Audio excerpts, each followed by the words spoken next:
¿Qué es justicia legítima? Sería lo primero de lo que habría que hablar.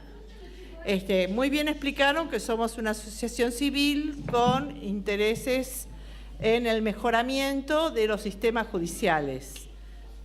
No hablamos del Poder Judicial, hablamos de los sistemas judiciales, porque tenemos la esperanza de pensar en algún sistema de resolver los conflictos que no se limite solo al Poder Judicial. Por supuesto que de lo que nosotros sabemos, y esto es porque somos operadores, es del Poder Judicial. Nosotros trabajamos ahí adentro, los tres, él en la Fiscalía, nosotras dos en los juzgados, y nuestra tarea es resolver los conflictos que nos vienen.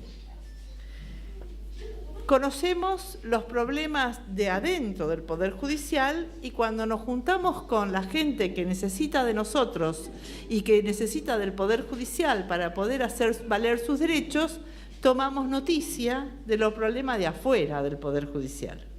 Cuando después de diciembre del 2012 que hubo una reacción importante entre los integrantes del Poder Judicial porque la Corte salió a decir que se atacaba la independencia de los jueces cuando se los criticaba, y se los criticaba por cómo estaban actuando en las cautelares que defendían al Grupo Clarín en ese momento para parar que se pudiera llevar adelante el cumplimiento de la ley de medios. Hubo una cantidad de jueces, una importante cantidad de jueces, defensores y fiscales que firmamos una solicitada con nombre y apellido y dijimos, nosotros no sentimos que se ataca nuestra independencia cuando nos critican. Nosotros creemos que como somos funcionarios públicos tenemos que ser criticados, o por lo menos estamos expuestos a ser criticados y tenemos que hacernos cargo de las críticas y eventualmente, si podemos, mejorar en función de las críticas recibidas o salir a explicar por qué esas críticas tienen o no tienen razón de ser. Y esta presunción de que se ataca la independencia al criticarnos quiere encubrir que nosotros estamos a salvo de las críticas y que no tenemos que rendir cuentas. Finalmente, ese grupo terminó integrando lo que se llamó Justicia Legítima, que después se conformó en una asociación civil. ¿Qué pasó desde entonces? Nos expusieron públicamente como los revoltosos del Poder Judicial y empezaron a señalarnos con el dedo como que estábamos haciendo política partidista al interior del Poder Judicial y que estábamos defendiendo los intereses de determinado grupo político. Más o menos es un resumen un poco aventurado, pero bueno, lo que quiero mostrar con esto es que no se toleran las críticas de afuera y tampoco se toleran las críticas de adentro. Y la verdad es que cuando nosotros nos reunimos la primera vez en la Biblioteca Nacional para pensar un poco qué era esta reacción que había surgido, este hartazgo de decir, bueno, no vamos a seguir sometiéndonos al statu quo, lo primero que nos dimos cuenta es que teníamos que pensar el Poder Judicial hacia adentro, porque el Poder Judicial internamente es muy inequitativo. Mantiene un sistema de poder casi feudal, donde el empleado es casi un siervo de la gleba del titular de la dependencia. Y cualquiera que se haya acercado a trabajar en el Poder Judicial va a poder certificar esto que yo estoy diciendo. ¿O no? Sí, sí, todos firman. Los que son del Poder Judicial firman esto. Así que este sistema tan inequitativo adentro que reproduce un nivel de autoritarismo en el que tiene el poder interno que se refleja en su forma de actuar hacia afuera. Si ustedes tienen un jefe de dependencia que dispone, por ejemplo, si el empleado va o no va a la facultad en el horario que tiene que ir, o si la señora que tiene la hora por lactancia la puede tomar o no la puede tomar, y no hay forma de pelear contra eso. Digo, no te podés tomar la hora por lactancia, y a callarse, porque no hay un gremio que salga a defender esas cuestiones, o ni siquiera trascienden esas cuestiones, porque nadie se atreve ni a decirlas.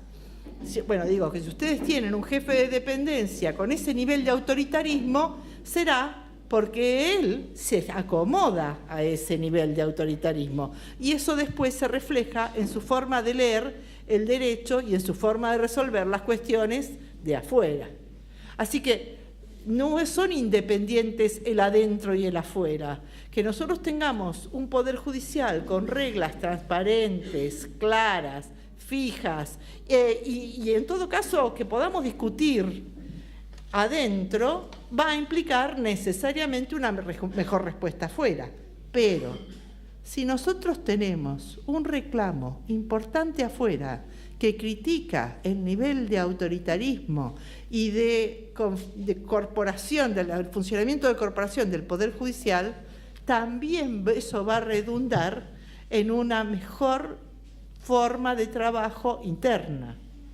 Así que nosotros hemos llegado a la conclusión de que no alcanza a conjuntarnos entre nosotros a pensar cuáles son los mejores sistemas de ingreso, cuáles son las mejores formas de promoción, cómo mejor designamos a los jueces o no los designamos, cómo debiera conformarse el Consejo de la Magistratura, si es mejor el juicio por jurados o no es mejor el juicio por jurados. También necesitamos que la gente que nos integra el Poder Judicial se exprese y nos diga qué es lo que necesita del Poder Judicial y qué es lo que le molesta del Poder Judicial. Lo que nos pareció claro desde el principio a todos es que la primer queja es la demora. El Poder Judicial, bueno o malo, te resuelva bien o te resuelva mal, tarda tanto en resolverte el problema que aunque te dé la razón, a veces ni siquiera sirve que te den la razón. Y entonces uno empieza a pensar, bueno, pero la demora ¿a qué se debe? ¿Por qué es tan rémoro el Poder Judicial en resolver cuestiones?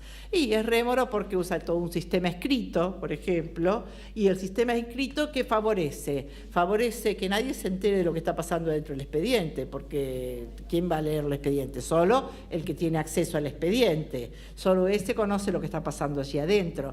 Tal vez si el sistema fuera oral y las audiencias fueran públicas, no en todos los casos, no digo porque, no creo que haya que ventilar un divorcio públicamente, pero hay muchas cosas que se pueden ventilar en audiencias públicas. Esto evitaría tanta demora y favorecería la comprensión del por qué se llega a las decisiones que se llega. La oralidad impediría que alguien escribiera las resoluciones que después el juez firma. Tendría, por lo menos, el juez poner la cara y ver la cara de la gente y la gente ver la cara al juez. Y el lenguaje corporal no es lo mismo que el lenguaje escrito. Yo hablo con ustedes y hablo como hablo normalmente, cuando voy a la panadería a comprar o cuando voy al supermercado, en ese mismo lenguaje. Pero cuando me siento a escribir yo misma, que hago todo el esfuerzo por hablar lo más llanamente posible, entro en ese lenguaje alambicado que sale de los libros y es muy difícil que logre, tengo que hacer un gran esfuerzo para mantenerme en el sujeto verbo predicado.